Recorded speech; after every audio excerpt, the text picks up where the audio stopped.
पुत्र की रक्षा के लिए किए जाने वाला व्रत जीवित पुत्री का व्रत है, जिसे जितिया व्रत के नाम से भी जाना जाता है। और संतान की कामना हेतु भी माताएं जितिया व्रत करती है। इस दिन माताएं अपनी संतान की रक्षा और कुशलता के लिए निर्जला व्रत करती है। जितिया व्रत के दिन सुने जाने वाली 5 ऐसी कथाएं जिसे अवश्य ही सुननी चाहिए। जितिया व्रत की प्रथम कथा। गंधर्वों के राजकुमार का नाम जिमुतवाहन था। वे बड़े उदार और परोपकारी थे। जिमुतवाहन के पिता ने वृद्धावस्था में वानप्रस्थ आश्रम में जाते समय इनको राज्य सिंहासन पर बैठाया, परंतु इनका मन राजपाट में नहीं लगता था। वह राज्य का भार अपने भाइयों पर छोड़कर स्वयं वन में पिता की सेवा करने चले गए। वहीं पर उनका मलयवती नामक राज्य कन्या से विवाह हो गया। एक दिन जब वन में भ्रमण करते हुए जिमुतवाहन काफी आगे चले गए, तब उन्हें एक वृद्धा विलाप करते हुए दिखी। इनके पूछने पर वृद्धा ने रोते हुए बताया, मैं नागवंशी स्त्री हूँ और मुझे एक ही पुत्र है। पक्षीराज गरुड़ के समक्ष नागों ने उन्हें प्रतिदिन भक्षण हेतु एक नाग सौंपने की प्रतिज्ञा की है। आज मेरे पुत्र शंखचूड़ की बलि का दिन है। जिमुतवाहन ने वृद्धा आश्वस्त करते हुए कहा, डरो मत, मैं आपके पुत्र की प्राणों की रक्षा अवश्य ही करूंगा। आज उसके बदले मैं स्वयं अपने आप को उसके लाल कपड़े में ढककर वध्यशिला पर लेटूंगा। इतना कहकर जिमुतवाहन ने शंखचूड़ के हाथ से लाल कपड़ा ले लिया और वे उसे लपेटकर खुद को बलि देने के लिए चुनी हुई वध्यशिला पर लेट गए। नियत समय पर गरुड़ बड़े वेग से आए और वह लाल कपड़े में ढके जिमुतवाहन को पंजे में दबोचकर पहाड़ के शिखर पर जाकर बैठ गए। अपने चंगुल में गिरफ्तार प्राणी की आँख में आंसू और मुंह में आह निकलता ना देखकर गरुड़ बड़े ही आश्चर्य में पड़ गए। उन्होंने जिमुतवाहन से उनका परिचय पूछा। जिमुतवाहन ने सारा किस्सा सुनाया। गरुड़ जी उनकी बहादुरी और दूसरे की प्राण रक्षा करने में स्वयं का बलिदान देने की हिम्मत से बहुत ही ज्यादा प्रभावित हुए। प्रसन्न होकर गरुड़ जी ने उनको जीवन दान दिया तथा नागों की बलि न लेने का वरदान भी दे दिया। इस प्रकार जिमुतवाहन के साहस से नाग जाति की रक्षा हुई और तब से पुत्र की सुरक्षा हेतु जिमुतवाहन की पूजा की प्रथा शुरू हो गई। आश्विन कृष्ण अष्टमी के प्रदोष काल में पुत्रवती महिलाएं जिमुतवाहन की पूजा करती हैं। कैलाश पर्वत पर भगवान शंकर माता पार्वती को कथा सुनाते हुए कहते हैं कि आश्विन कृष्ण अष्टमी के दिन उपवास रखकर जो स्त्रियां सायकाल प्रदोष काल में जिमुतवाहन की पूजा करते हैं तथा कथा सुनने के बाद पंडित को दक्षिणा देती हैं, वह पुत्रों का पूर्ण सुख प्राप्त करती हैं। व्रत का पारण दूसरे दिन अष्टमी तिथि की समाप्ति के पश्चात किया जाता है। यह व्रत अपने आप के अनुरूप फल देने वाला है। कथा समाप्त। जितिया व्रत की दूसरी कथा। नर्मदा नदी के पास एक कंचनवटी नाम का नगर था। वहाँ के राजा का नाम मलाई केतु था। उसी नर्मदा नदी के पश्चिम और बालूहटा नाम की मरुभूमि थी, जिसमें एक विशाल पेड़ पर चील रहती थी और उसी पेड़ के नीचे एक सियारन भी रहती थी। चील और सियारिन दोनों ही पक्की सहेलियां थीं। कुछ महिलाओं को जितिया व्रत करते देख चील और सियारिन ने भी यह व्रत करने का संकल्प लिया और दोनों ही भगवान श्री जिमुतवाहन की पूजा और व्रत करने का प्रण ले लिया। जिस दिन दोनों को व्रत रखना था, ठीक उसी दिन शहर के एक बड़े व्यापारी की मृत्यु हो गई और उनका दाह संस्कार वही मरुस्थल पर हुआ। मुर्दा देखकर सियारिन को भूख लगने लगी और वह खुद को रोक नहीं पाई, जिसके कारण उसका व्रत टूट गया। परंतु चील ने खुद पर संयम रखा और पूरी श्रद्धा और नियम से अपना व्रत पूरा किया और अगले दिन व्रत का पारण भी किया। उसके बाद अगले जन्म में दोनों सहेलियों ने पुत्री के रूप में एक ब्राह्मण परिवार में जन्म लिया। उनके पिता का नाम भास्कर था। चील बड़ी बहन और सियारिन छोटी बहन बनी।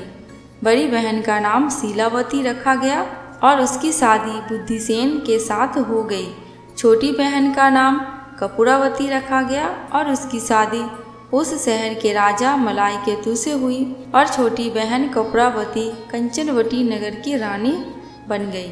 अब भगवान जीमूतवाहन के आशीर्वाद से बड़ी बहन शीलावती को 7 पुत्र प्राप्त हुए, लेकिन कपुरावती के बच्चे जन्म लेते ही खत्म हो जाते थे। कुछ सालों बाद शीलावती के 7 पुत्र बड़े हो गए और राजा के दरबार में काम करने लगे। उन्हें देखकर कपुरावती के मन में ईर्ष्या और जलन की भावना उत्पन्न होने लगी। इस ईर्ष्या की भावना में कपुरावती ने राजा से कहकर शीलावती के 7 बेटों के सर कटवा दिए। फिर उन 7 सिरों को साथ में बर्तन में डालकर ढक दिया गया और शीलावती के पास भिजवा दिया गया। यह सब देख भगवान जीमूतवाहन ने मिट्टी की सहायता से 7 भाइयों के सर बनाए और सभी सिरों को धड़ से जोड़कर उन पर अमृत छिड़क दिया, जिसके कारण वे 7 भाई फिर से जिंदा हो गए और घर लौट आए। रानी ने जो कटे सर भिजवाए थे वह सब फूल बन गए।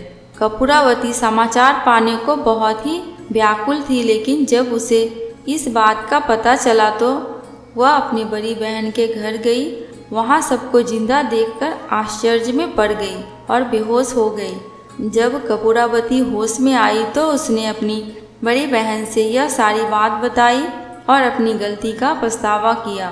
भगवान जीमूतवाहन की कृपा से बड़ी बहन को पूर्व जन्म की सारी बात याद आ गई और वह अपनी छोटी बहन को उसी पेड़ के नीचे लाकर पूर्व जन्म की सारी बातें सुनाई, जिसे सुनकर कपुरावती फिर बेहोश हो गई और मर गई।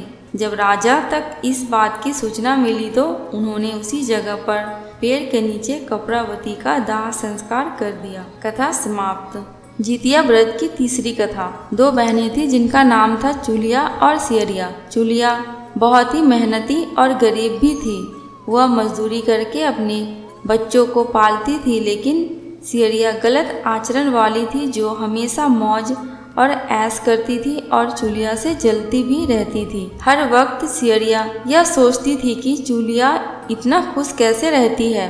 चूलिया की हंसी खुशी सियरिया से सहन नहीं हो पाती थी, जिसके कारण सियरिया चूलिया के संतानों को सताने के कई प्रयास कर चुकी थी और कई बार चूलिया के बच्चों को खत्म करने की भी कोशिश भी कर चुकी थी, किंतु चूलिया के तपस्या और व्रत के कारण उसके बच्चे हमेशा सुरक्षित बच जाया करते थे। एक दिन सियरिया चूलिया के सभी बच्चों को लेकर जंगल में लकड़ी चुनने के लिए लेकर गई। वहाँ जंगल में लकड़ी को चुनते चुनते बच्चे थक गए और थोड़ी देर के लिए सो गए। बच्चों को सोते देख सियरिया ने सभी बच्चों का सिर काट दिया और टोकरी में रखकर वापस घर आ गई। चूलिया को वह टोकरी भेंट में दे दी। कहा, दीदी, मैं जंगल से आपके लिए नारियल लाई हूँ, बच्चों को खिला देना। चूलिया ने उस टोकरी को उठाकर देखा नहीं और किनारे में रख दिया और अपने बच्चों की प्रतीक्षा करने लगी। जब शाम से रात हो गई और बच्चे वापस नहीं आए तो वह बहुत परेशान हो गई। बड़े ही करुण स्वर में जोर जोर से रोने लगी। करुणा भरी स्वर को सुनकर पार्वती जी से रहा नहीं गया और उन्होंने महादेव जी से कहा कि हे प्रभु, कोई दुखियारी बहुत ही रो रही है, उसके रोने में बहुत दर्द छुपा है, मुझसे बर्दाश्त नहीं हो रहा है। हमें चलकर देखना चाहिए कि कौन रो रहा है और क्यों रो रहा है। तब इस बात पर महादेव जी ने कहा कि यह मृत्यु लोक है और यहाँ यह सारी साधारण सी बात है, लेकिन पार्वती जी के हठ के कारण महादेव जी उनके सामने झुक गए और चूलिया के पास जाकर उसके रोने का कारण पूछने लगे। महादेव जी के पूछने पर चूलिया ने अपने रोने का कारण विस्तार से बता दिया। शंकर जी ने जब ध्यान लगाया तो उन्होंने चूलिया के बच्चों को जंगल में मृत पाया, जिसके बाद शंकर जी ने पार्वती जी को अनुरोध किया और बच्चों को पूर्ण जीवित कर दिया। बच्चे नींद से उठकर मौसी को ढूंढ रहे थे, किंतु मौसी वहाँ नहीं थी। बच्चे डरकर घर आ गए और मौसी की सारी बातें माँ को बताने लगे। यह सब सुनकर चूलिया सियरिया के पास जाकर लड़ने लगी कि तुम मेरे बच्चों को जंगल में क्यों अकेला छोड़ आई। दोनों बहनों में लड़ाई शुरू हो गई और वह लड़ाई 7 दिन 7 रात तक चलती रही, परंतु इस लड़ाई का कोई हल नहीं निकला। जिसके बाद दोनों ने उस जंगल में एक तपस्वी को घटना सुनाई। घटना को सुनने के बाद तपस्वी ने दोनों को आदेश दिया कि तुम दोनों जाकर पास में खेल रहे बच्चों को बाल से पकड़कर घसीटते हुए मेरे पास लेकर आ जाओ। उसके बाद मैं निर्णय करूँगा। जूलिया बच्चों की माँ थी, उससे बच्चों की पीड़ा देखी ना जा सकी। उसने महात्मा के वचनों का पालन नहीं किया, लेकिन सियरिया दौड़ती हुई गई और खेलते हुए बच्चों को बाल से पकड़कर खींचकर ले आई। इसके बाद तपस्वी ने सियरिया को यह श्राप दिया कि हर जन्म में इसी प्रकार तू सदैव जलती रहेगी और दुखी होती रहेगी। जो महिला किसी बच्चे की पीड़ा और माँ की ममता को नहीं जानती, जीवन भर धरती पर दुख भोगने के अलावा और कुछ नहीं कर पाएगी। कथा समाप्त। दोस्तों, कमेंट बॉक्स में जीवित वाहन भगवान की जयकारा लगाना बिल्कुल भी मत भूलना। आपको मेरे चैनल पे व्रत त्योहारों की जानकारियाँ एवं उनसे जुड़ी कथा कहानियाँ मिलती रहेंगी। अगर आपको ये वीडियो थोड़ी सी भी उपयोगी लगी हो तो प्लीज़ मेरे चैनल को सब्सक्राइब करके मेरी वीडियो को लाइक एंड शेयर कर देना। अंत तक वीडियो में बने रहने के लिए आपका दिल से बहुत बहुत शुक्रिया।